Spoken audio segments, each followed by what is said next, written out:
All right, let's go ahead and call the meeting to order. If we could all stand for the Pledge of Allegiance, please. I pledge allegiance to the flag of the United States of America and to the republic for which it stands, one nation, under God, indivisible, with liberty and justice for all.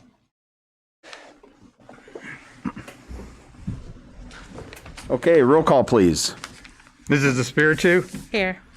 Mr. Gorbitz? Here. Ms. Laird is not here this evening. Mr. Price? Here. Mrs. Ray? Here. Can I get a motion to approve the minutes of the regular meeting held November 16th, 2020, and also our special meeting held November 23rd, 2020, please? Moved by Mrs. Ray. Could I have a second? Second. Second by Mrs. Espiritu. Any discussion? Roll call, please. Mrs. Ray? Yes. Mrs. Espiritu? Yes. Mr. Gorbitz? Yes. Mr. Price? Yes, motion's approved. On to the superintendent's report. Thank you, Mr. Prite. I just got a text from a director, Corey. Are we on? She said, I just want to make sure that we're getting out. Just got a text saying from Mrs. King, are we live?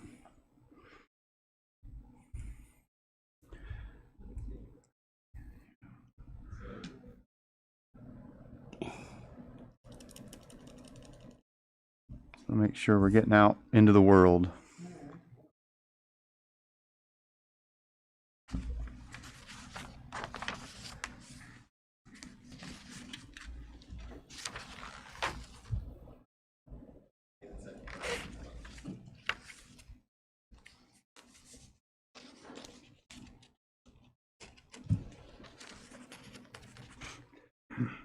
Corey, Mrs. King says, I'm getting a message that video is unavailable. The video is in private.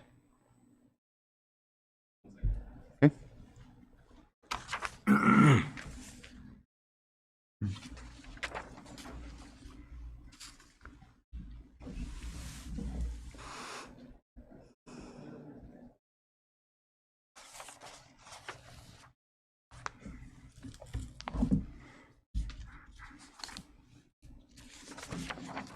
Mr. Hanway just confirmed.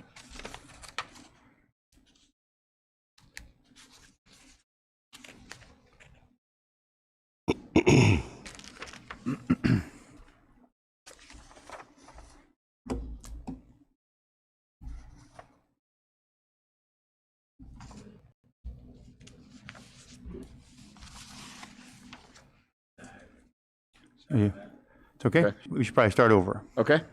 All right. Let's go ahead and call the meeting to order. If we could all stand for the Pledge of Allegiance, please. I pledge allegiance to the flag of the United States of America and to the republic for which it stands, one nation, under God, indivisible, with liberty and justice for all. Okay, roll call, please. Mrs. Espiritu? Here. Mr. Gorbitz? Here. Ms. Laird? Absent. Mr. Price? Here. Mrs. Ray? Here. Can I get a motion to approve the minutes for the regular meeting held November 16th, 2020, and also the special meeting held November 23rd, 2020, please? So moved. Moved by Mrs. Ray. Could I have a second? Second. Second by Mrs. Espiritu. Any discussion? Roll call, please. Mrs. Ray? Yes. Mrs. Espiritu? Yes. Mr. Gorbitz? Yes. Mr. Price? Yes, motion's approved. Moving on to the superintendent's report. All right, thank you, Mr. Price. With your permission, we'd like to get right into the meat of tonight. We really have two big things to do and a few small things. First of all, I'd like to just say if the board is okay, we had talked last meeting about two topics that we're going to work on in our work sessions. One was the OSBA, Sunshine Law kind of chat we were going to have tonight. Then the other was just basically showing student and staff work and just the work being done in the district. It's awful hard to see what's going on. So with your permission, we'll do that in the December work session meeting. Okay. We'll move that into that content if that's okay. So Sure. That was sort of on deck if this didn't work out. Yep. So I'll just consider that then our next work session, which leads me to our introduction for this evening. I have actually heard Ms. Harden a couple times on town hall. She's quite knowledgeable. I'd like to introduce to Fremont, live from Columbus, Ohio, Jennifer Harden. Jennifer is the Deputy Director at OSBA of the Division of Legal Services. So all things legal. So Ms. Harden, thank you for your for taking the time to come see us and sharing with us some of the information you have. And we're looking forward to that. So ladies and gentlemen, Jennifer Harden. Hi, everyone. I hope you can hear me. I am trying to share my screen with you. There, are we good? Yes, looks good. Yeah, perfect, wonderful. So I'm here to talk to you a little bit about the open meetings law, and I have 30 minutes for everything you ever wanted to know about the open meetings law, which should probably be a book because it sounds super fascinating. To me, I'm a legal type though, so as your superintendent said, I work for the Ohio School Boards Association. I've been with the School Boards Association since May of 2016. It is my second career. Prior to that, I was a state employee for 25 years, working for the Ohio Ethics Commission. So if you have ethics questions, I can also answer those, but not tonight because we only have 30 minutes. So what I really want to talk about is the Open Meetings Act, and I want to thank you very much for the invitation. As we're going along, I have a tiny little picture of you.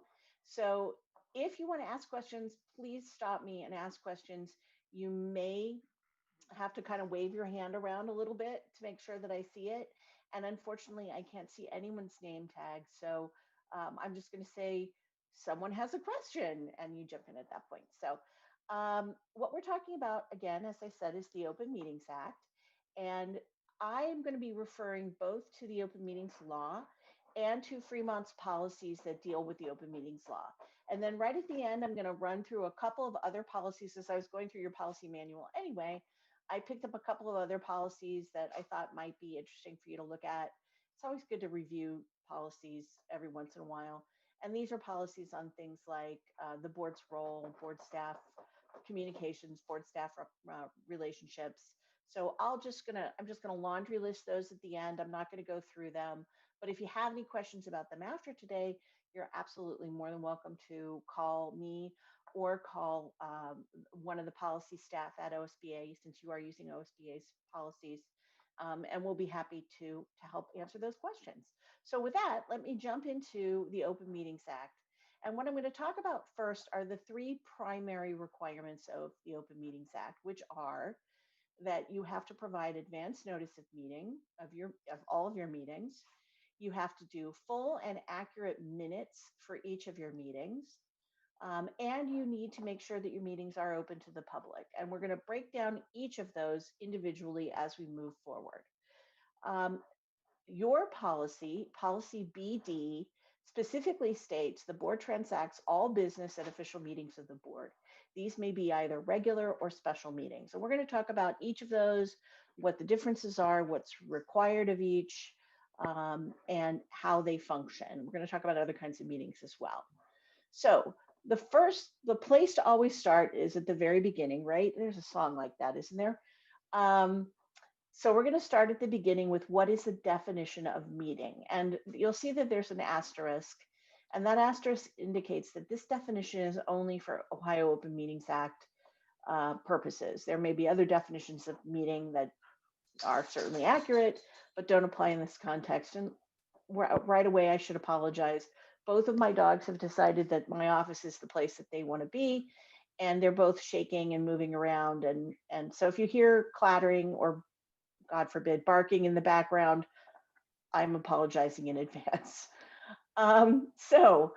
What is a meeting? According to the Open Meetings Act, a meeting is any prearranged discussion of public business of the public board, in your case, the Board of Education, by a majority of its members. So if two of you should meet in the aisle at your local grocery store and start talking about something school district related, is that a meeting? What do you think? No, it's not a meeting for two reasons. Why? Not I'm assuming prearranged, it's and it's not a majority, right? right. I'm assuming it's not prearranged, although maybe you do, grocery shop by schedule, but it's not prearranged. And secondly, it's not a majority of the members. That is the kind of meeting, by the way, discussion that sometimes gets back to board members where you'll hear, so and so saw two of you at the Giant Eagle in the frozen food section. I think it was near French fries. And they were talking about board business. And they're really concerned about that. No, that is not a reason for concern. Um, Unless you have frozen food in your basket, in which case, don't have a lengthy discussion. And by the way, I'm not recommending that you have lengthy discussions in the grocery store about board business for any number of reasons, or even brief ones, but it does happen. And it doesn't mean that someone's in violation of the open meetings law. By contrast, if all five of you make an arrangement to attend a board training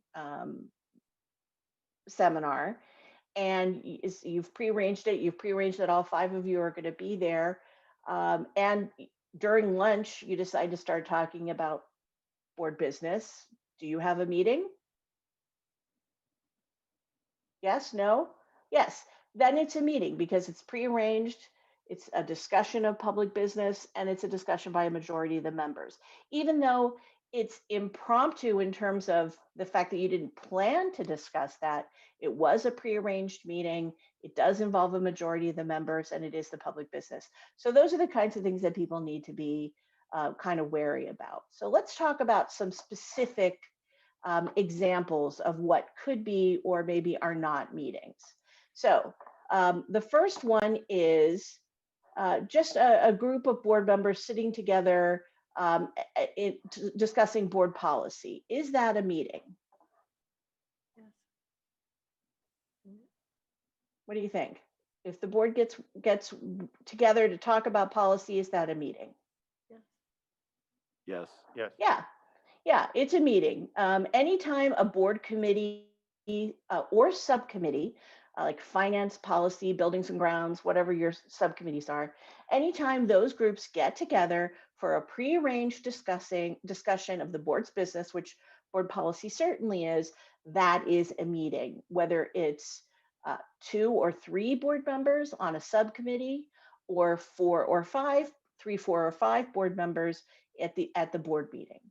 Now, interestingly enough, committee and subcommittee is not defined in the Open Meetings Act. I'm not sure why that is, but they've chosen not to define it.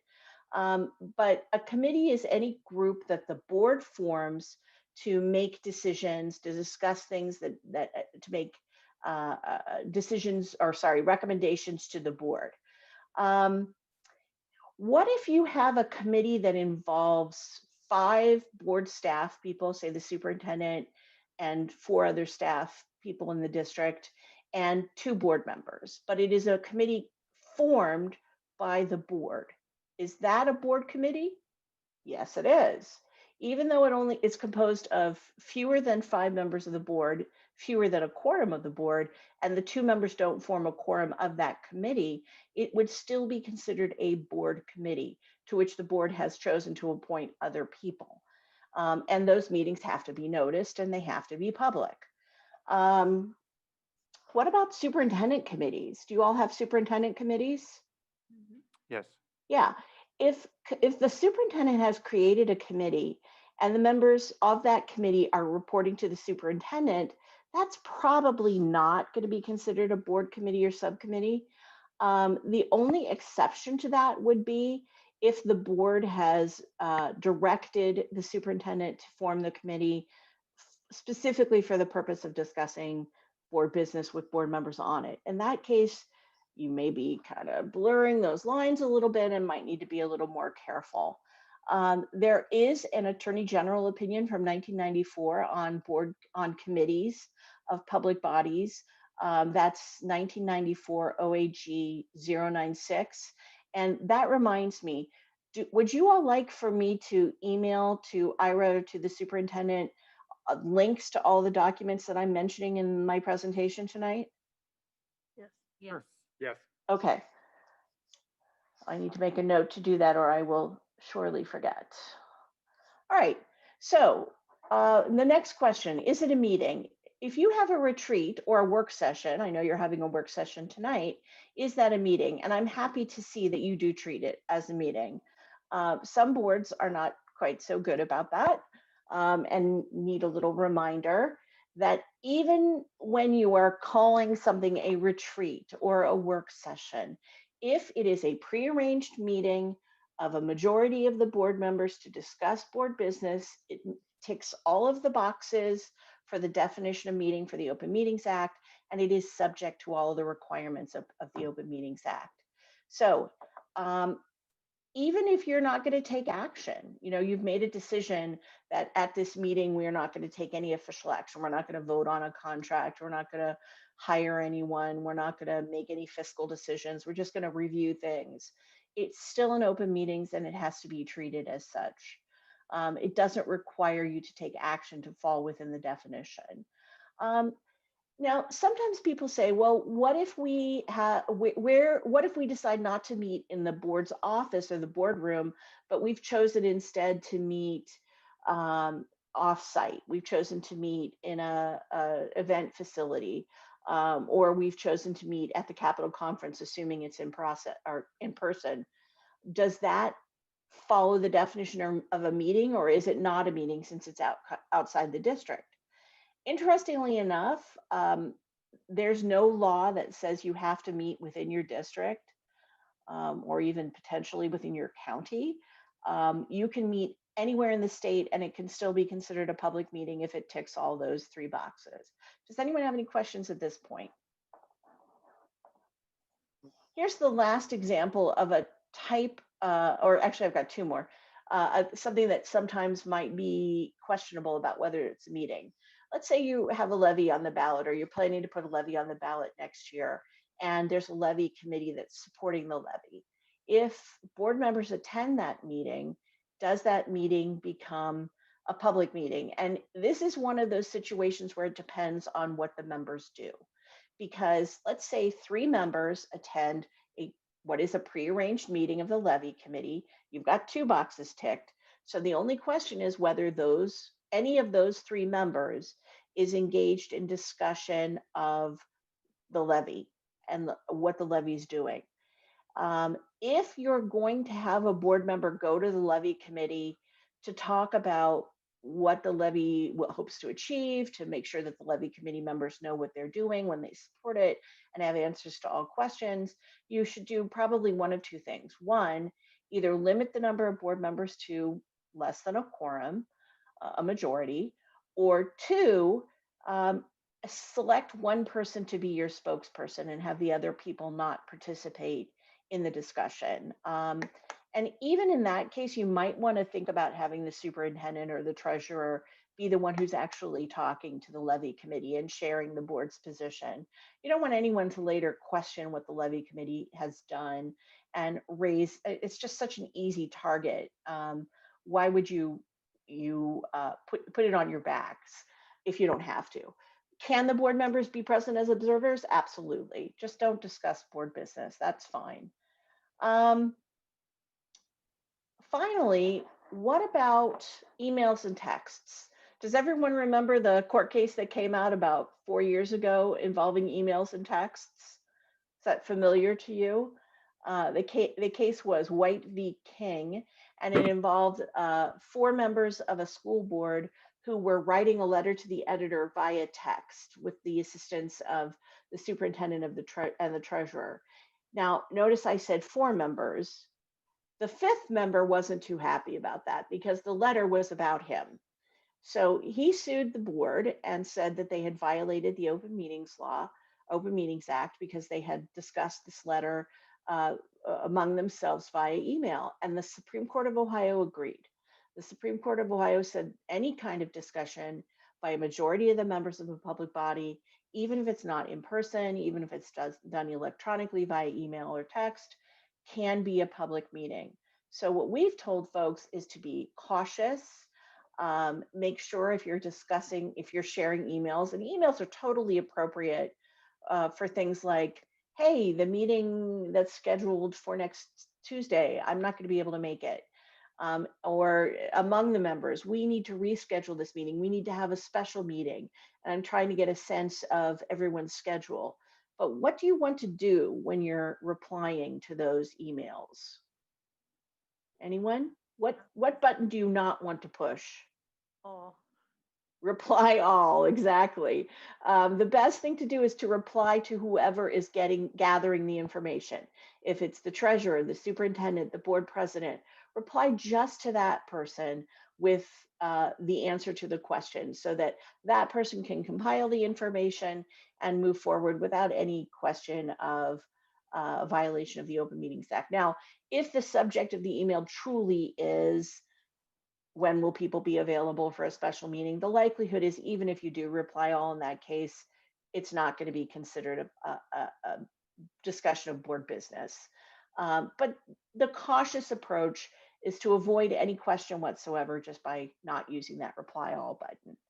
So as I said, the Open Meetings Act requirements are first advance notice of the meeting. Your policy BD says that all board meetings are publicized and conducted in compliance with the Open Meetings Act. So good job, you. It's clear that the board is taking seriously, that you know that you're subject to the law, and you've made an assertive, affirmative statement that yes, this is how we're doing it, which is great. It puts everyone on notice. So the question is on a different kind of notice. Now the question is, how do you have to notify the public of your meeting? So this is a notice that says, notice is hereby given by the Smallville Local School District that a special meeting of the Board of Education will be held at 6:30 p.m. on February 26, 2020 at the Smallville ESC for the purpose of discussing construction of the new stadium. So what notice is required for or what two elements are required in a regular meeting notice? You have a policy on this, by the way, which is BDDA. So what does the law and your policy require for a regular meeting notice? It requires time and it requires place. That's it. So I like to think of that as the TP notice, time and place. For a special meeting, what's required? Time, place, and purpose. So for special meetings, I like to think of it as TPP, TP with an extra P. You have to also discuss the purpose. So does this notice meet the requirements of the Open Meetings Act and your own policy? Yes. Does it include the time? Yep. Does it include the place? Yep. Yeah. Does it include the purpose? Yep. Yes. Now, when we get into purpose, sometimes there's a question about how involved purpose needs to be. You need to include every purpose for which the meeting will be held, and you can't include a catch-all. So it's not okay, and some boards used to do this, this isn't common anymore, but it's not okay for the purpose of discussing construction of the new stadium and any other business or anything else that comes up. And let's say the superintendent, and let's hope this doesn't happen, but let's say on the day of this meeting, February 26th, the superintendent receives notice that the district is going to be involved in a lawsuit, and he wants to notify the board of that. Can he just add that to the agenda for the meeting? No. It's such a convenient meeting. It's going to be held tonight. No. The answer is no. In order to have a special meeting to discuss that lawsuit, the superintendent would need to call a new meeting, or yes, call a new meeting, complying with the meeting requirements. Now, what is the timing that's required for special meetings? Well, the statute says 2 days written notice to board members, but if everyone shows up, that written notice is considered waived, and 24 hours to news media and the public. What if you need? Jennifer, Yes, if I may interrupt you just for a second. please. So really one of the main difference between the general meeting and a special meeting is you can add to the agenda of a general meeting, but cannot add to the agenda of a special meeting. That's absolutely right. You can, you cannot add to the agenda of a special meeting because it has to be dedicated to the purpose that you've stated. And it can't have things like general purposes or anything else that comes up, or it has to be just the stated purpose. Thank you. And by the way, discussing, we all know how mission creep occurs. You're meeting to discuss point A, and then somebody brings up point B, and you go on to discuss point B at the special meeting. That is a violation of the Open Meetings Act. So don't creep from the topic that you've noticed to a new topic, even if it's timely. So the second thing that's required is full and accurate minutes. I'm going to skip over this quickly. You have a board policy on minutes, which is policy BDDG. The law in Ohio doesn't have specifics on what has to be contained in minutes. It just says that they have to be properly prepared, maintained and available on request, and include sufficient information to understand and appreciate the board's rationale for decisions. So you don't have to include, and then this person said this, and then that person said that. It just has to be enough to show that why the board reached its decision. It can't be just a simple recitation of roll call votes. There's a lot of case law on minutes. If you're interested in it, I can share it with you. But generally, as long as they're promptly prepared, maintained and available on request, and have that sufficient information that's required, that's enough. How do they have to be recorded? You can do it a bunch of different ways. There's no specific requirement. It can be handwritten notes. It can be a cassette recording like the ancient item that's in this picture, or it can be in another method. And what if the treasurer is absent? Who's required to take notes? Do you know? Interestingly enough, the law says that the board member needs to appoint one of its own to take the notes. However, in many cases, that board member says to the assistant treasurer who's there, hey, can you help me out? And that's perfectly fine. So the last thing that's required of the OMA is that meetings are open to the public. And again, you have a board policy BD that says all of your meetings are open to the public. They're publicized and conducted in compliance with the Open Meetings Act, and that no action can be taken by the board in executive session, which is all true. What is an executive session?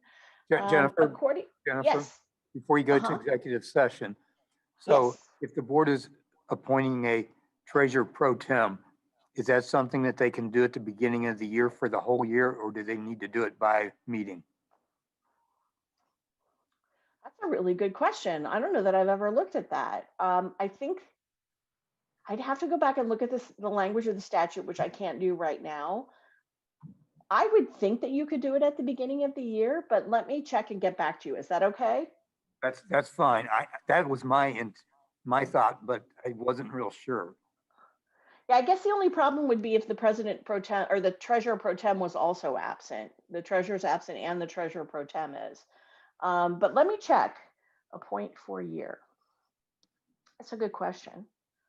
I'll get back to the superintendent or the treasurer. Which one would you prefer?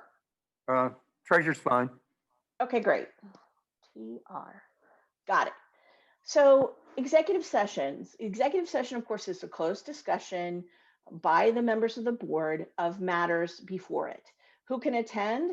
The board members for sure can all attend unless one of them has a conflict. And anyone else that the board wants to include. Now, the only exception to that is if the board's reason for going into executive session is to discuss legal matters with its attorney, who has to be there?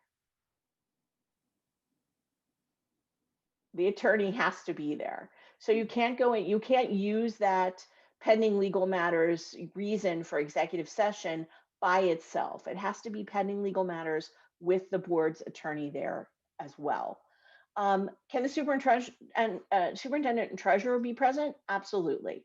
That's in fact very typical. It's not required by law, but it's usually what occurs. Jennifer, How do you, yes, this is Ira again. yes. the fact that an attorney is present does not necessarily make it an executive session. Would that be correct? That's correct.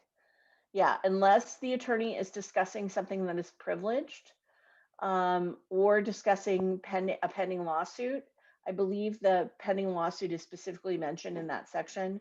But you can consult with your attorney about discussing privileged matters in executive session as well. There may be other, excuse me, I apologize.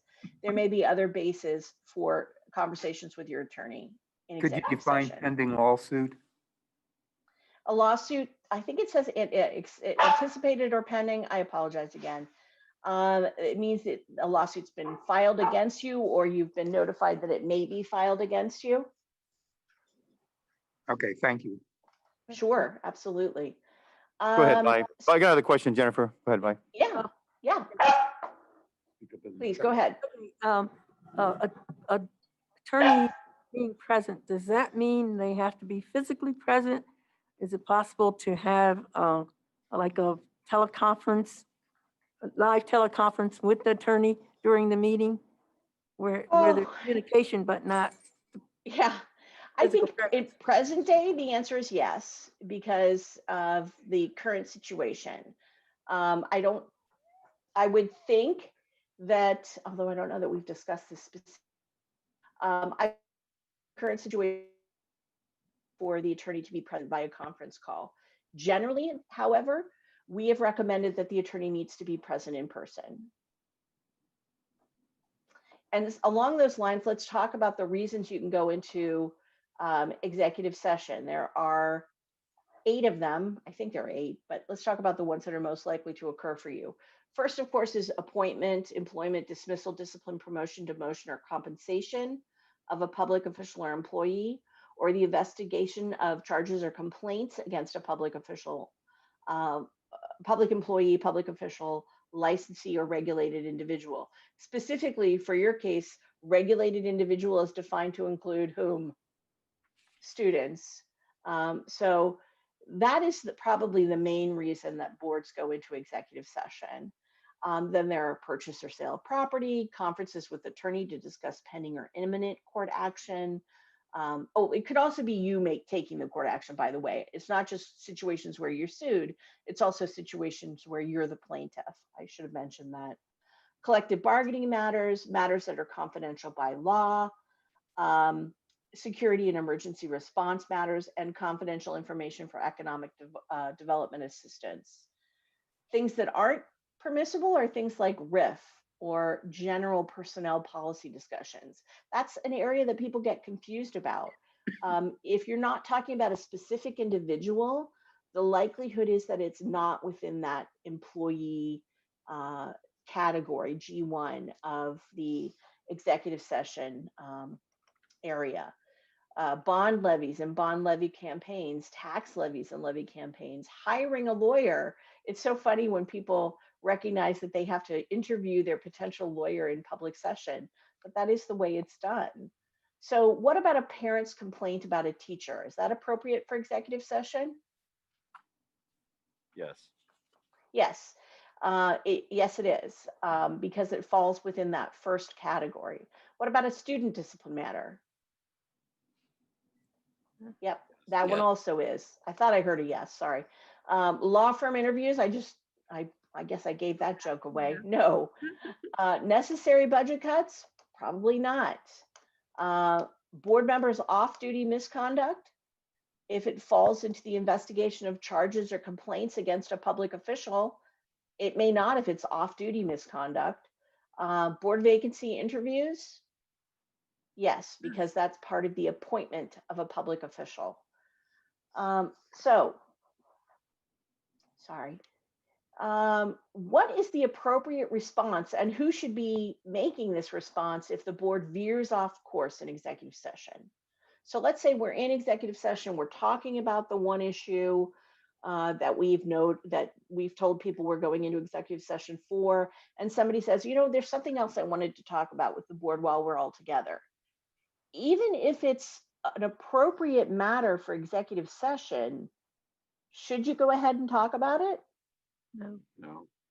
No, because when you make your motion to go into executive session, you have to list or give the reason why you're going into executive session.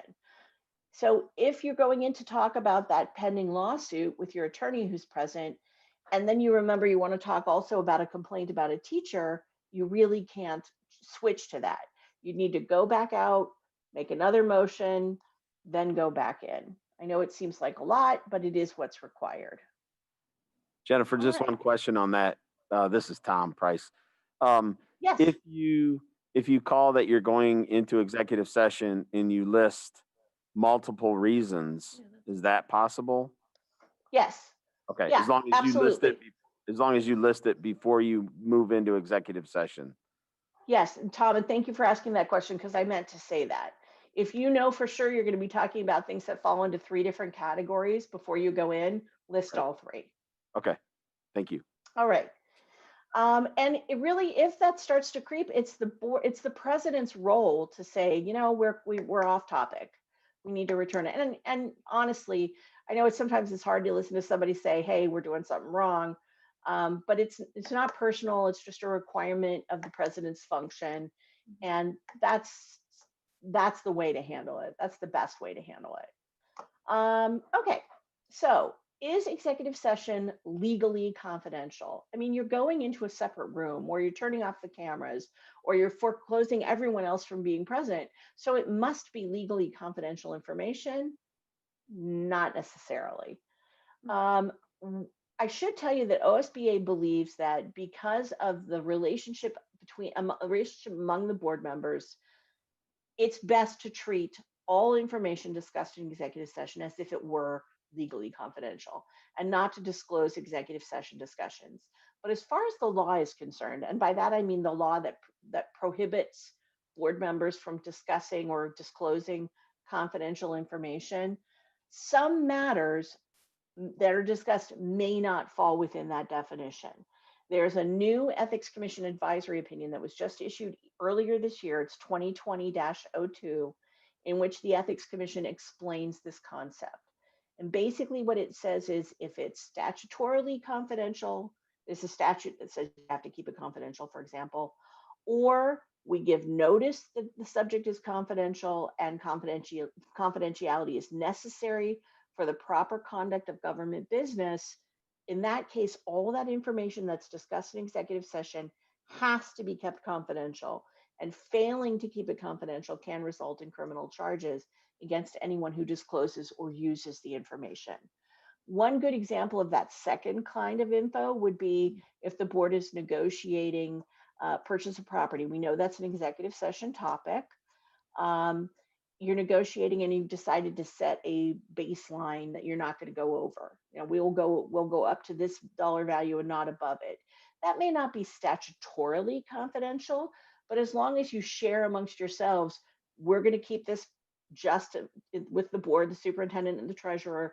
We're not going to share this dollar figure with anyone else. Confidentiality in that case is clearly necessary because you want to keep the cost of that property as low as you can.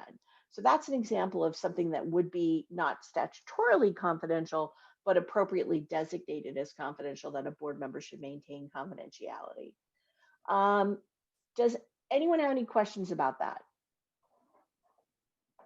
Cool. So board members are required to be open to the public. What does that mean? Well, it means the public can be present or can, as they are doing today, listen to the board meeting via YouTube or some other virtual medium, as long as we're allowed to do that, which now is through the middle of next year, because the governor signed the bill that allowed extension of that virtual board meeting permission through the middle of next year. Do members of the public have the right to participate, to speak at board meetings? The answer is no. And your board policy, which is BDDH, provides that it's necessary for the board to fulfill its obligation to complete the planned agenda in an effective and efficient manner. It allows a maximum of 30 minutes of public participation at the first regular board meeting of every month. That's a fairly standard policy. It also requires the person speaking to give their name. It requires them to give their address. And if more than one person or several people want to speak, each person is allotted 5 minutes until the total time of 30 is reached. It also says that no person can speak twice until all people who desire to speak have had the opportunity to do so. Does anyone have any questions about public speaking or public comment? So you'll notice that your policy appropriately regulates how long a person can speak and regulates how they can speak and regulates what they have to provide in order to speak, but it doesn't regulate the identity of the speaker or the viewpoint of the speaker. And that is consistent with federal constitutional provisions. All right.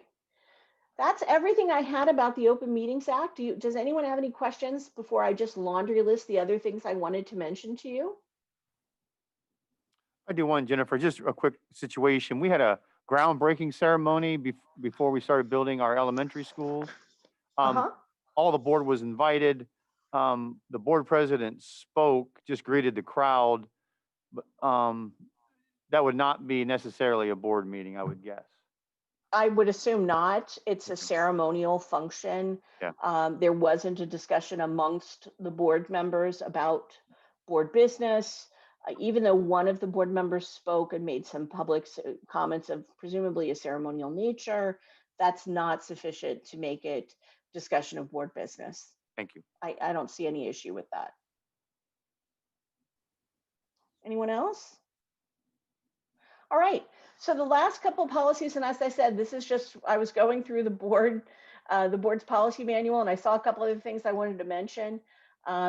These are based on your policies are the primary responsibilities of the board to establish purpose, programs, procedures, wise management of resources, and to function as a legislative body to formulate and adopt policy, select a superintendent, and evaluate the results of the administrative staffs carrying out your establishment of purpose, programs, and procedures and policy.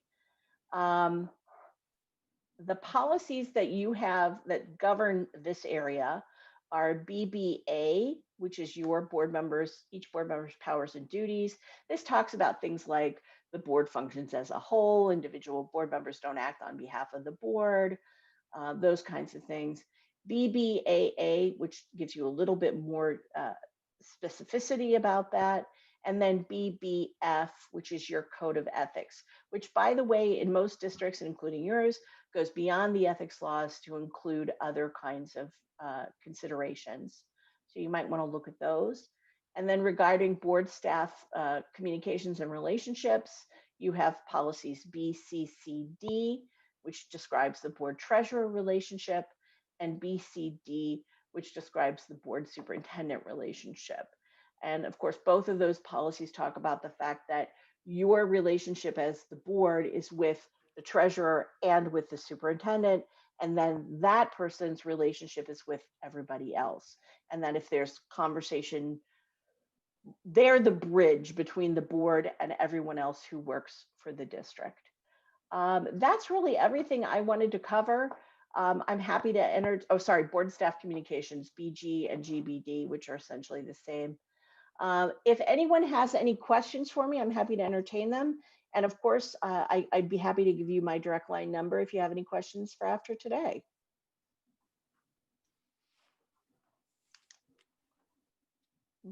Cool. So my direct line number, oh, actually I'm on YouTube. I'll send it to you along with those links. Because I'm sure I don't want the thousands of people watching to call me. But I will send it to you, and I would welcome any calls from anyone if you have any questions. And thanks again for the invitation. I really enjoyed it.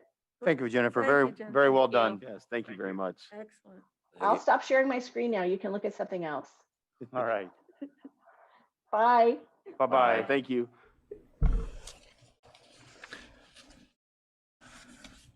All right, that's really all I have tonight. I think that was very well done. Always good resources from our School Board Association. Yep, With your permission, you. Ms. Price, I'll proceed. absolutely. Okay. Moving on to student and staff achievement. In staff matters, we have a resignation of a certified staff member there with Kirsty Wilson. And then appointment of classified staff substitutes, Linda Overstreet and Caroline Pape. If I could have a motion for those two, please. Okay. Can I get a motion to approve items 1 and 2, please? So moved. Motion by Mr. Gorbetz. Could I have a second? Second. Second by Mrs. Espiritu. Any discussion? I believe you said classified. They're Certified, I'm sorry. they're both certified. Both certified. I apologize. You are right. I did say classified. Both certified. Will Mrs. Overstreet be taking the place of Me? the resident? Yes.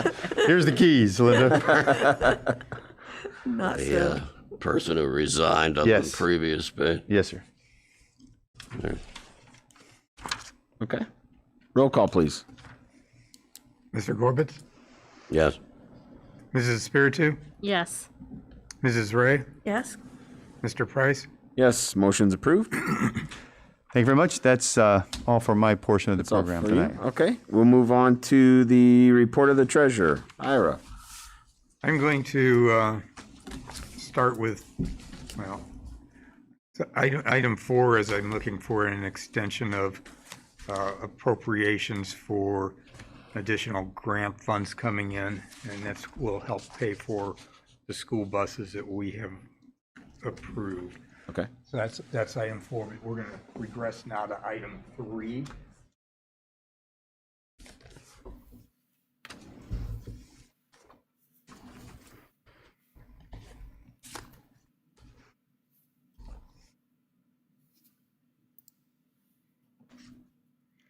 And this is the 5-year budget. We are required to have that submitted as of today, so I'm looking for approval on that tonight. And as we speak, I'm fumbling for my notes so that I can kind of walk through those with you a little bit. So what you have before you is a copy of what's on the screen up here. A couple things I'd like to point out as we go through it. I don't think there's any major surprises in there, as we've talked about them in the previous board minutes or meetings. General property tax, we could collect about 60% of that in the February, and the July is the lower of the two. So you'll notice fiscal 21, it's down about 2% from last year. But then it's projected at a 2% increase. You'll notice that out here in fiscal year 2024, fiscal 2025, there's a little higher bump out there. That's because American Municipal Power has some real estate property that they're sitting on out there that's been in abatement for the last many years. Well, that abatement ends the end of calendar year 2022, and so in 2023, calendar 23, those values will come on the record, and because we paid property taxes in arrears, those property taxes for 23 will be paid starting in February of 2024, impacting a half year for fiscal 2024 and a full year in fiscal 2025. Public utility personal property tax, which is dear to our hearts. We have 2 more AMP repayments, one in February and the other in July. So fiscal 21 is getting 2 AMP payments because it's paid every 6 months. And so it has a little stronger impact this year, but that final payment will be in July of next year. Along with that, so that's the downside of that. The upside of that is the Nexus pipeline that came on board the first of this year. Even though they're tender paying, that's giving us an extra I call it 675,000 in our pocket every collection period.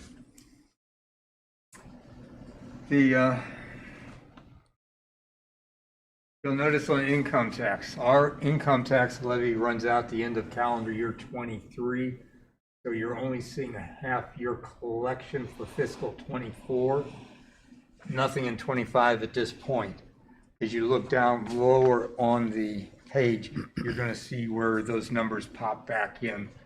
But because it's not been approved, we're required to report it below the line because it's an anticipation, it's not expected.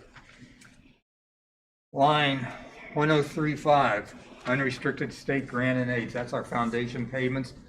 If you'll recall, the biennium budget of 2019 froze, no formula funding, everything got frozen for the fiscal 21 year based on fiscal year 2019's number.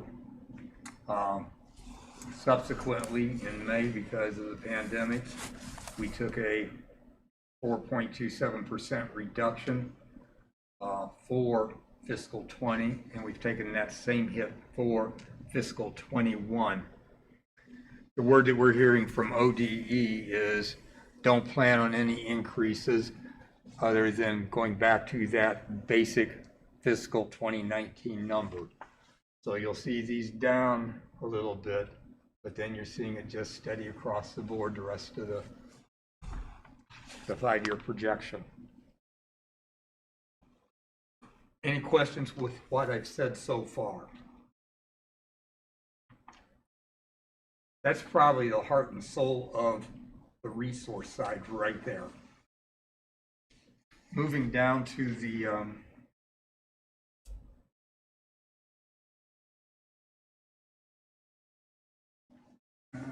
excuse me one second, let me see if I can do a little anchoring here.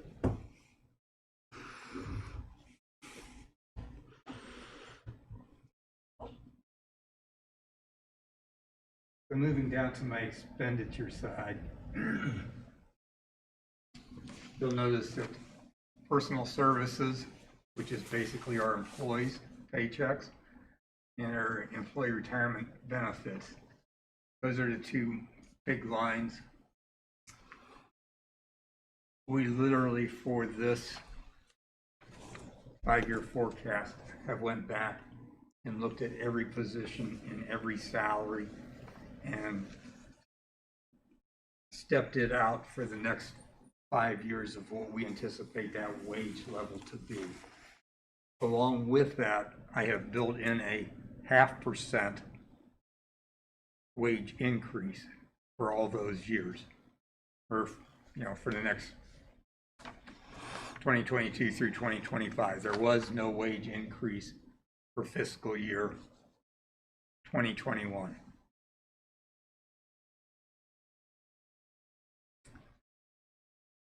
Employment retirement benefits is typically running at just a little less than 39% of wages. So that line has been budgeted at 39%. One of the things that I point out, and this number is a little different from the one that I sent you Wednesday evening. For purchase services, this fiscal 2021 has a significant drop in it. The County Board of DD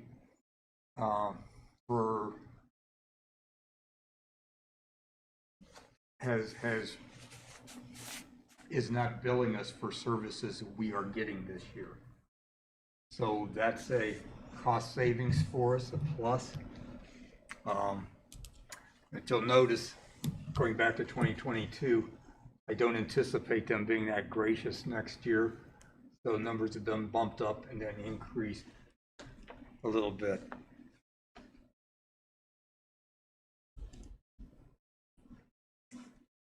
Capital outlay, not a big number, but we have to budget something there. Yes, when the buildings are completed, we still will have costs that are not related to the building project. For example, the transportation center, the track, the maintenance building. Those will not be covered under our, what's the word I'm looking for, the 034. 034, yeah, the maintenance fund. Yeah, the facility building maintenance fund.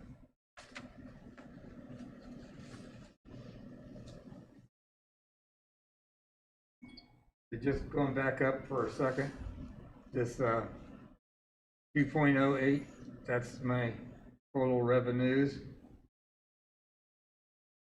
My money, my availability of resources to spend against my expenditures. And what I'd like to show you, so I've taken these points, but I've went back 7, 8 years. And put together a chart. I lost something here, but please ignore this piece over here.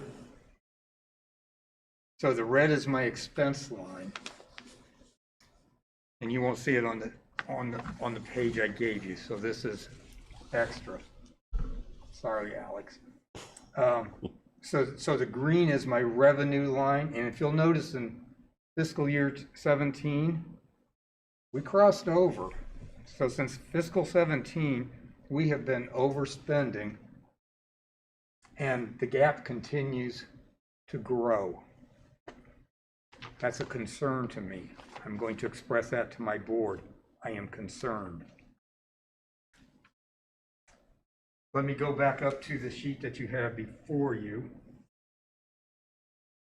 and take this through to completion. So we've got my revenue minus my expenses, and for fiscal 21, I am 1.177 overspending. And if you'll notice, I continue to overspend and overspend. And part of this is, I'm going to say, I hope misleading, but this is where the income tax has fallen off for a half a year, and this is where it's fallen off for a full year.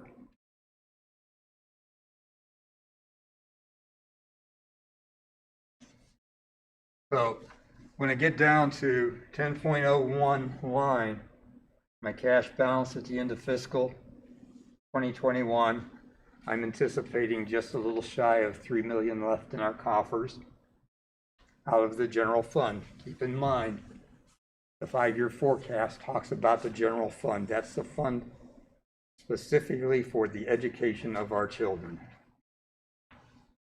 I'm down to $500,000 at the end of 2022, and from there, it gets worse. Any questions with what I've said?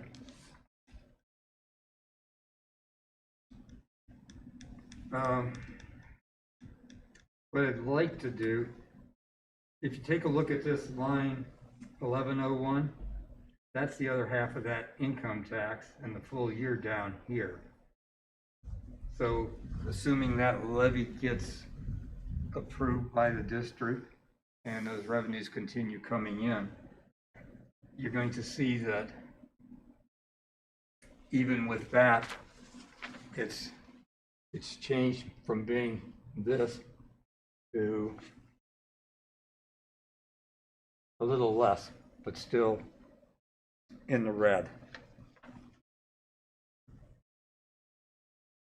I've been, excuse me.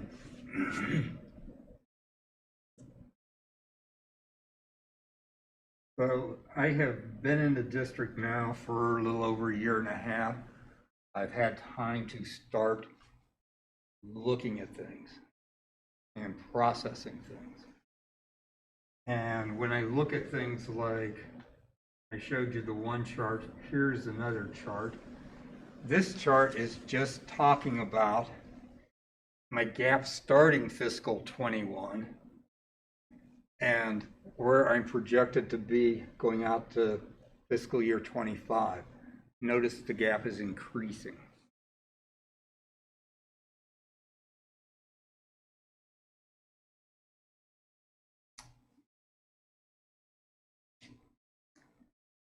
you'll find the last page in that handout I gave you.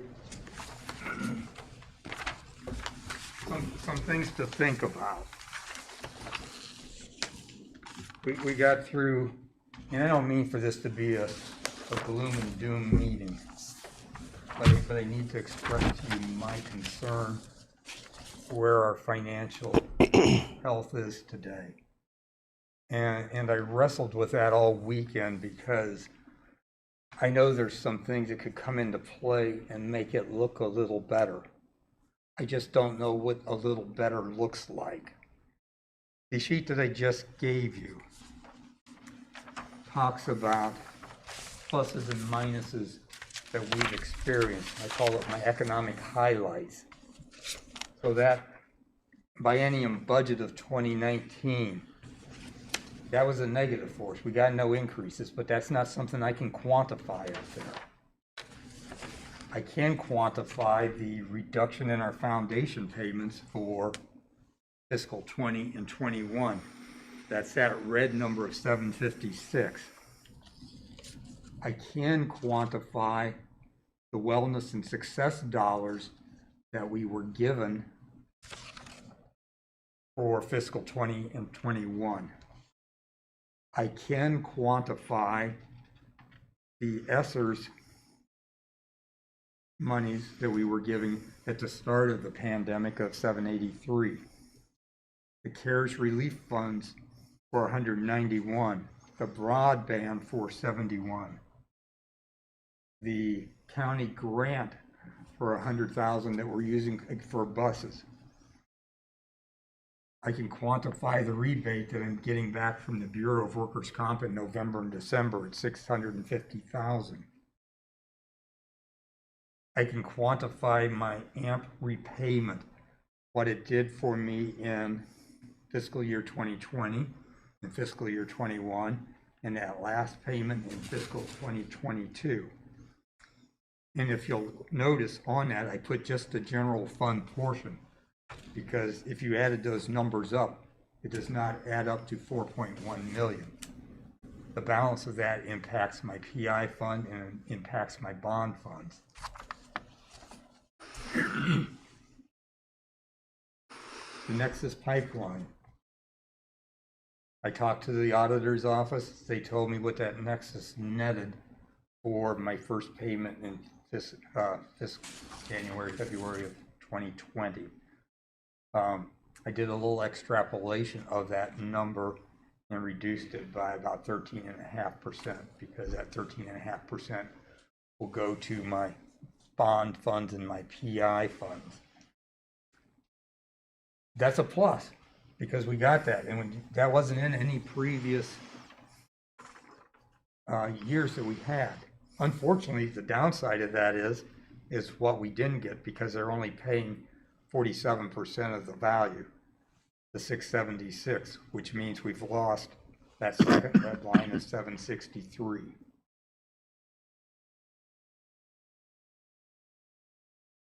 And the last one, which I spoke about as I went through the 5-year forecast, the County Board of DD cost waived of the 300.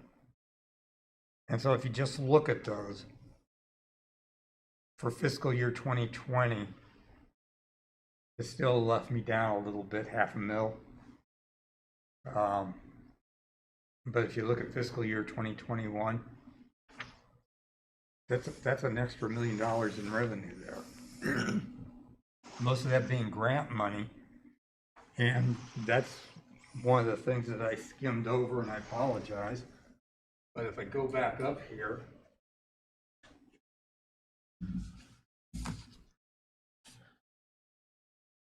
to this personal services line, we offset wages for fiscal year 2020 by $550,000. This number would have been 550,000 higher. And we've offset fiscal year 2021 by $550,000. And that's because we used wellness and success dollars off of that sheet, which is in a grant. And it's not supposed to be part of my general fund, but it gives me the ability to supplant some of my expenses. Our SROs are coming out of purchase services line.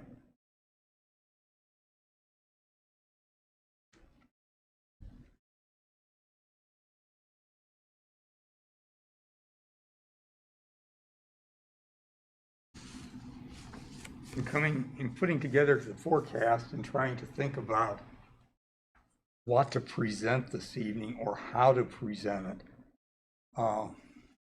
it's very difficult. There are a lot of moving parts, and it's hard to explain those parts and not confuse you or confuse myself even. But one of the reasons I wanted to put this up here is I can change this a little bit. Let's say I got a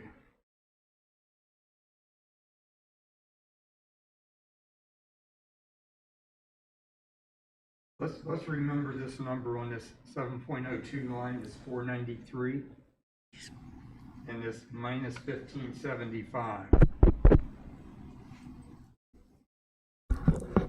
If somehow I could, Excuse me, Ira. I think Chantel is in the wings. I'm sorry. I think Chantel is in the wings. Could we invite her in?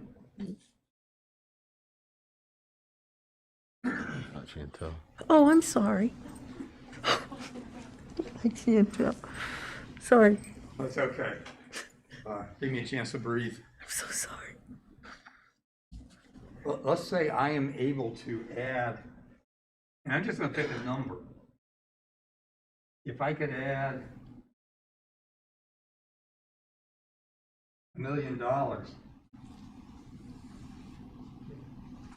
fiscal 22.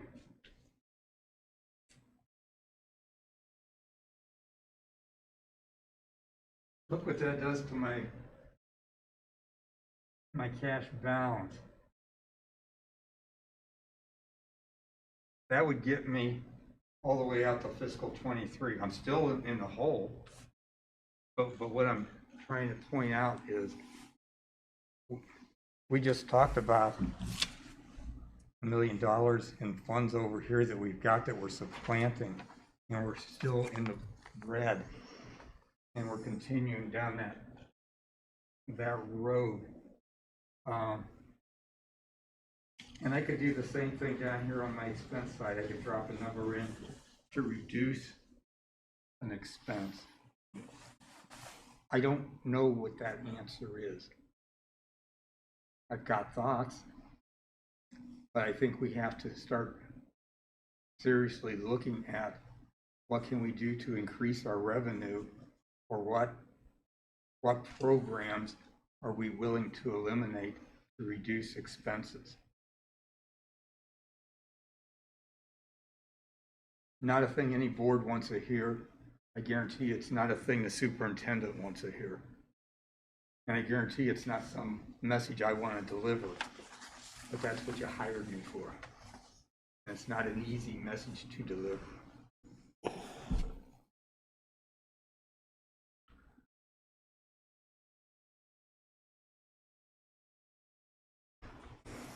Any questions? Bye. For purposes of those who may be listening, you said that the general fund could only be used for purposes of educating our children. Was it the general fund? The general fund, that's where we get the revenues from real estate taxes, personal property taxes, and school district income tax. Those things have been voted on to educate our kids. Okay. And that stuff goes into the general fund. Oh. Now there's some other pieces and parts in that, but the general fund is where we get the funding, the resources to educate our kids. Could you clarify that a little bit or expand it? Not for me, but for the public. He said to, I'm trying to, okay. so it's out of that, this is the general fund. These are my resources that I get to support the ongoing operations Okay, of this little city that has utility cost, salaries, we have to pay our teachers, we have to pay our custodians. To some sense, we also pay for our food service because we do a variety of things.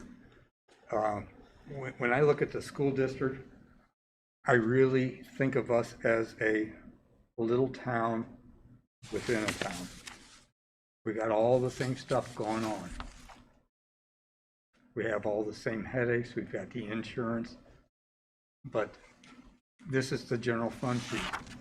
The grants, the federal grants, the state grants that we get that are kept outside of this, those are for specific purposes.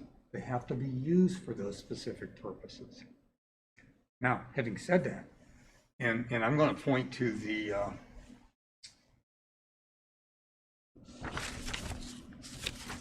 I'm going to point to this line right here, this purchase service line. One of the things that comes out of that is, help me with, is it CCP? It's the college. Yeah, CCP. CCP. You know, we pay for the textbooks for that, the CCP. That's required. It's mandated.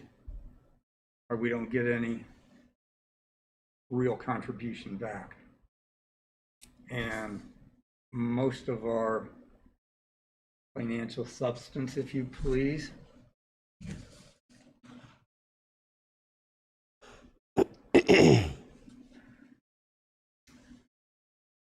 those three numbers combined, and I'm just doing quick math, 11, 8, let's call it 12 and 8.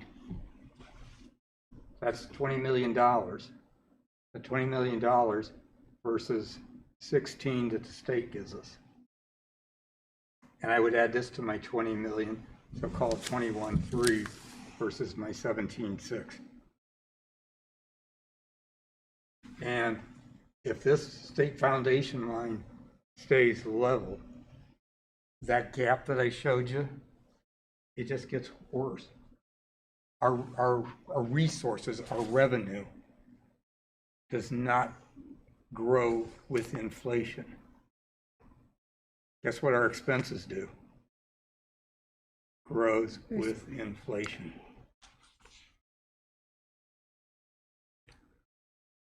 Ira, would you say in that purchase service line is, and I know there's not just one, but is the CCP classes, is that a pretty good portion of that, or what would be the biggest portion of purchase services, if there is one? Textbooks.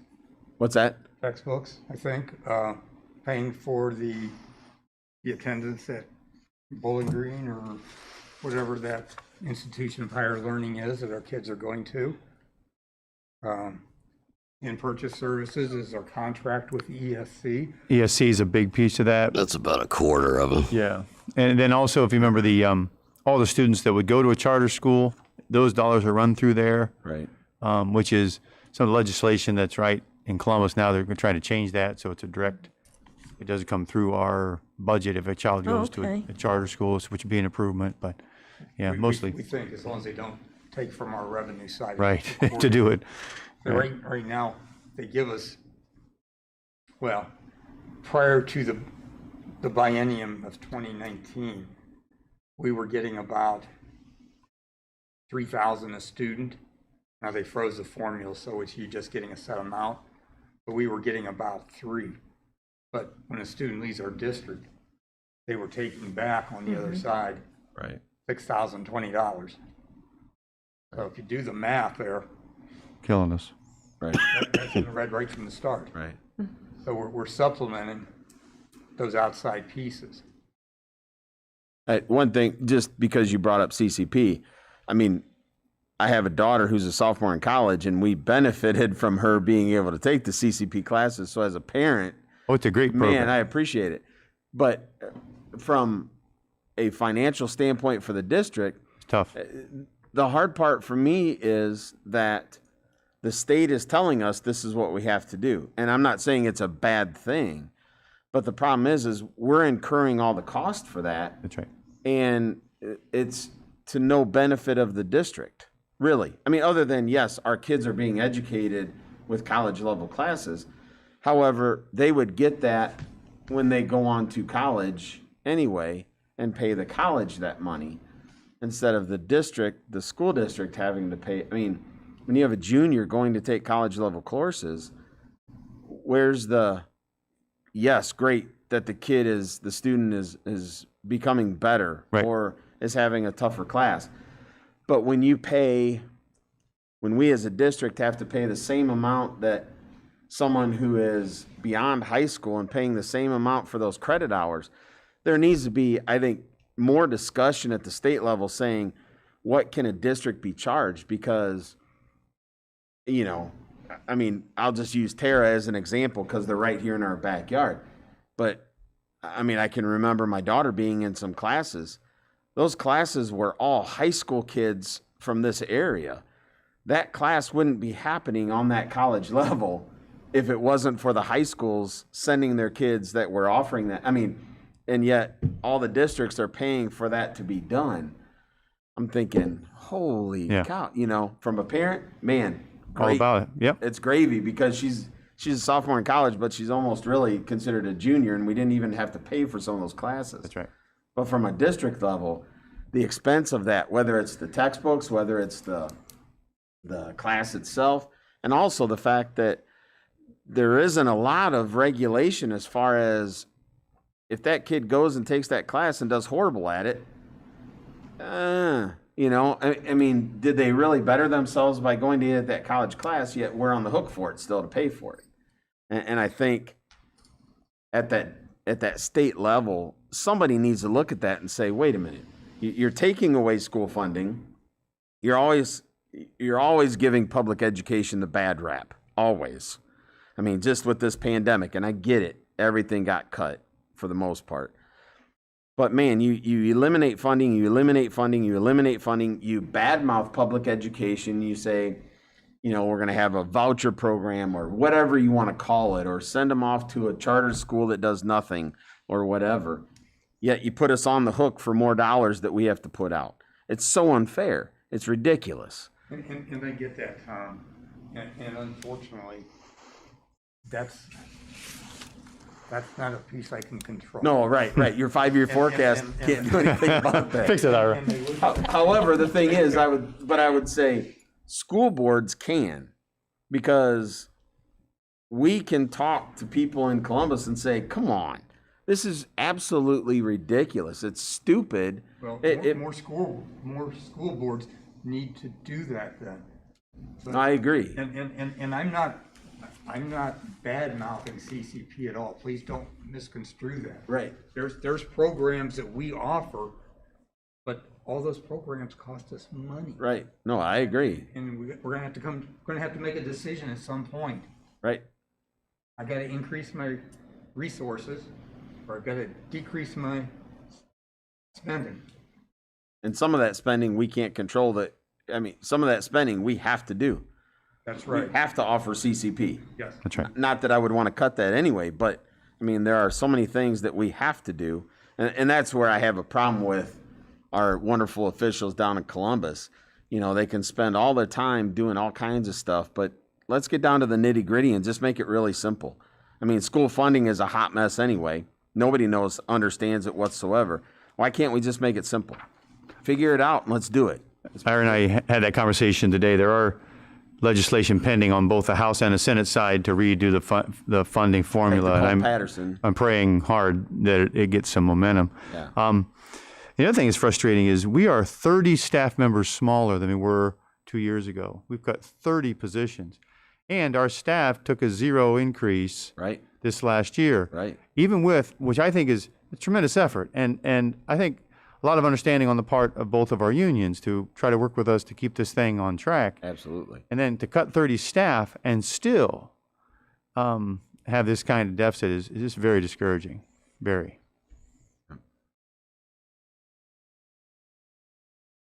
Sorry, I didn't mean to get off on a tangent. Oh, no, that's okay. I was just trying to pull you back in a little. Nope, yep. Okay. You're I you're re- allowed to, you're the president. okay. Anyway, I yes, think another Brian? one, I'm sorry. I go ahead. asked the question because the public or someone they're looking at all these millions and millions of dollars.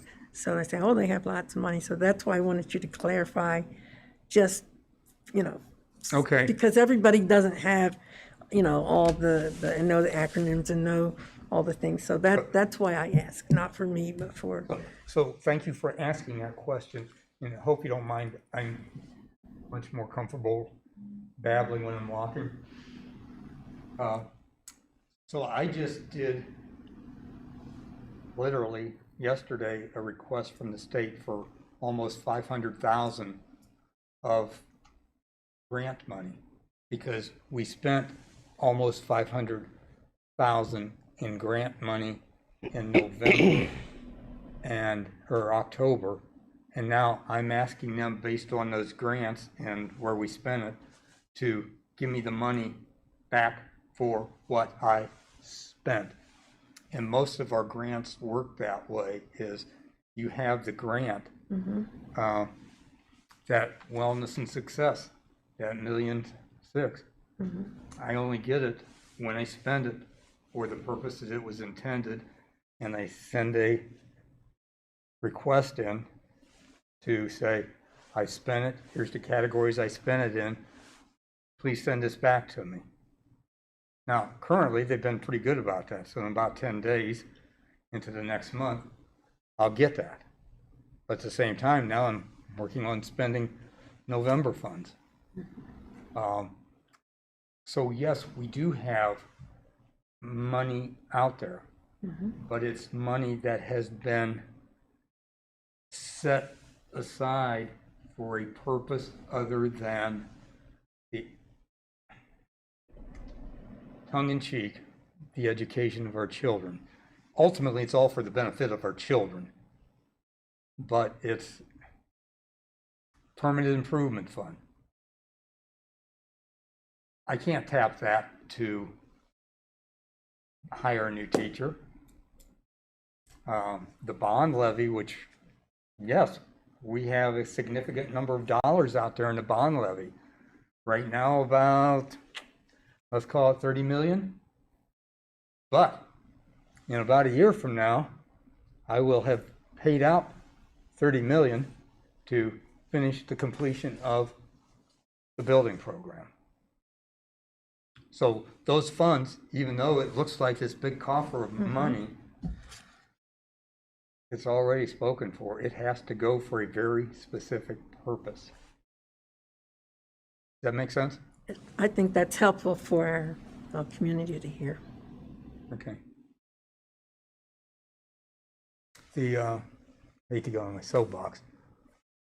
The athletic fund, the money that gets paid into for admission tickets to watch the basketball game or the football game or the swim meet, that goes into an athletic fund for the purpose of those extracurricular sports. I can't touch that in my education of my students. And yet we all know that there's education process going on in those French clubs, the athletics, the basketball, the soccer. Those are all pieces and parts, but the money that's raised from those is earmarked for those. Nothing up there was raised for those extracurriculars, those after schools. And I this- apologize for being on my soapbox, but you asked. And this year, they're not even getting that. Right. Right? Yeah, that's not going so well, is it? Right. Yeah. Significant hit. With Any still other the same que- expenses. Right. Any other questions on the 5-year forecast? Okay. I would, Yep. Can I get a motion to approve items 3 and 4, please? So moved. Motion by Mr. Gorbetz. Could I have a second? Second. Second by Mrs. Ray. Any discussion? Roll call, please. Mr. Gorbitz, Yes. Mrs. Ray, Yes. Mrs. Spiritu, Yes. Mr. Price. Yes, motion's approved. Okay, moving on to board member communications and information. Alex? I know I read someplace why the County Board of MRDD is not charging us, but I can't remember what. I think it's also some of their CARES Act money. They got money as well. And Abby just actually texted me and said, remind the Board of DD did not bill us because they've gotten CARES Act money, savings of around $300,000. So, I think we should still extend our appreciation. Oh, I to did. the County Board of MRDD. I did. I sent a letter. I gushed. I showed $300,000 worth of love to the Board of DD. A Yeah. lot of love. I You said, volunteer to take some more for next I year. said, Ms. Zimmerman, please share my sincere appreciation for your consideration. That's a nice gesture, even Huge. if they did get the funding. Yes, absolutely. Very thoughtful. And maybe it's time, again, we've done it a million times, to evaluate the costs of the ESC and if there's anything that they're doing for us Yep. that we can do with less expense. Yep. It might be worthwhile taking a look Always. at that Always. and evaluate that. Yep. I have not done a formal study on that, but I have done some questioning and prodding, and from everything that surface level, without doing a deep dive, it's still the more economical way to go. Well, back in the day, we did that every 3 or 4 years. We took a look at it, and it was always a little less doing it the way we're doing it, but It's worth validating it's worth taking a look at. for sure. Now, the last meeting, I congratulated Chad Long for being track coach of the year. Now he's also the district coach of the I year. saw that. So again, Again. congratulations. Yep. Now, if he's state coach of the year next time, we should have him here. Right. Right. Give him a cookie or Something. Absolutely. Or something. deserves. I think he's had a few. I guess that's it for me. Okay. Mary Alice? Want to thank Jennifer Harden for taking the time to speak with us and go over that part of sunshine laws. It was very informative and very helpful. I wanted to ask, I really was wanting some input as to, was this beneficial? Yes. Yes. I mean, I was voted as Definitely, the yes. public, Yep. whatever that's called, and I was really hoping that this would be impactful and insightful for you. Excellent. Yeah, I think so. Sometimes you think that you know it, but then you hear it again. It's like, oh wait, you catch the another part. So it's very helpful to go over things, even though you think you already know. It just, and I'm on my first year, so it's helpful. Good stuff. Yes. Well, and I think that's where, you're each individual members of a board. But boy, it sure helps when, as a board, you kind of work those things and talk about those things. And kind of as iron sharpens iron. Yes. So, that's all. Bye. Well, I also appreciated having Jennifer. That was very insightful. I've been to workshops and conferences and have heard that, but it was kind of neat to hear in relevance and in retrospect to our district. So thank you. I thought that was very, very, very nice. And also, I'd like to congratulate Chad. He's the coach and made a big splash in our paper. So that was nice. And I'd like to thank you, Ira, for the time that you took to help us to understand our budget and our finances and what we're dealing with. And Thank you. whether good or bad or indifferent, It's good to see. Yes, You always like to present it when it's rosy. So, yes. We're still here, so it's somewhat rosy. Okay. That's about it. All right. I wanted to thank Jennifer also for being a part of the meeting tonight. Always good information, always a good reminder. Even if you think you remember everything, you usually forget something along the way. So always good, especially when you need to follow the law at what that happens. So big consequences when you don't sometimes. So also, I just thought, so Friday we always get an FYI from you, John, but then we always get a field report from Lyle from Right. TDA Right. on the high school project.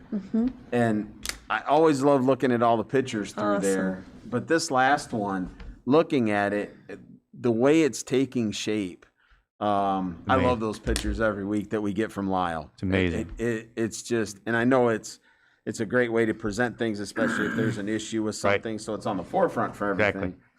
But man, to really see that high school taking shape and seeing brick being put on the outside Right. now and paint already going in and the mechanical services, and everything, it's just, I mean, it's like the elementary buildings, but on such a bigger scale because it's the high school. Yep. That high school is always that flagship of a district. And I think the community and more importantly, the students and the staff, when we're in that new high school, it's just, it's going to be amazing for them. The opportunities that it brings, the ease at which we can educate and everything. I think it's going to be great. So, Very exciting. But other than that, that's all I have. So One other thing I just thought of, Mr. Price, if I may, just to point out something, our December meeting, our second meeting, falls on the Monday between Christmas and New Year's.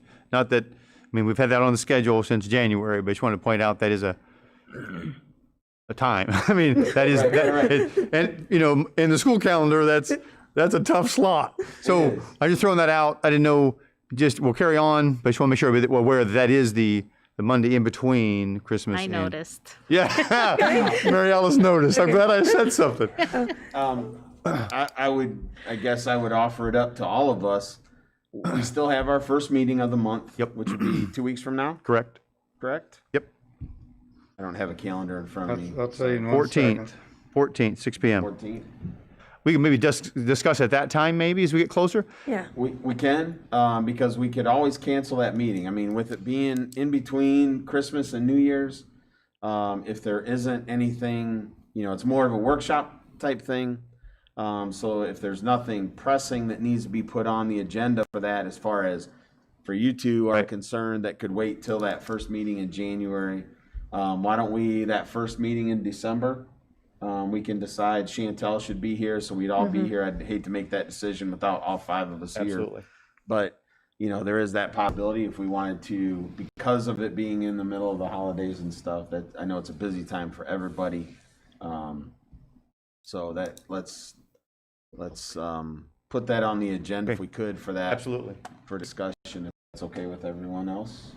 You'll have your organizational meeting too in January, Right. Yes, we'll have our organizational meeting in January, so. just for Mary Alice's Thank you. knowledge. I just want to bring that up. Thank you. Thank you. Yep. All right, if there's nothing else, could I get a motion to adjourn, please? So moved. Motion by Mrs. Ray. Could I have a second? Second. Second by Mrs. Espiritu. Any discussion? Roll call, please. Mrs. Ray, Yes. Mrs. Spiritu, Yes. Mr. Gorbitz, Yes. Mr. Price. Yes. Motion's approved. Meeting is adjourned.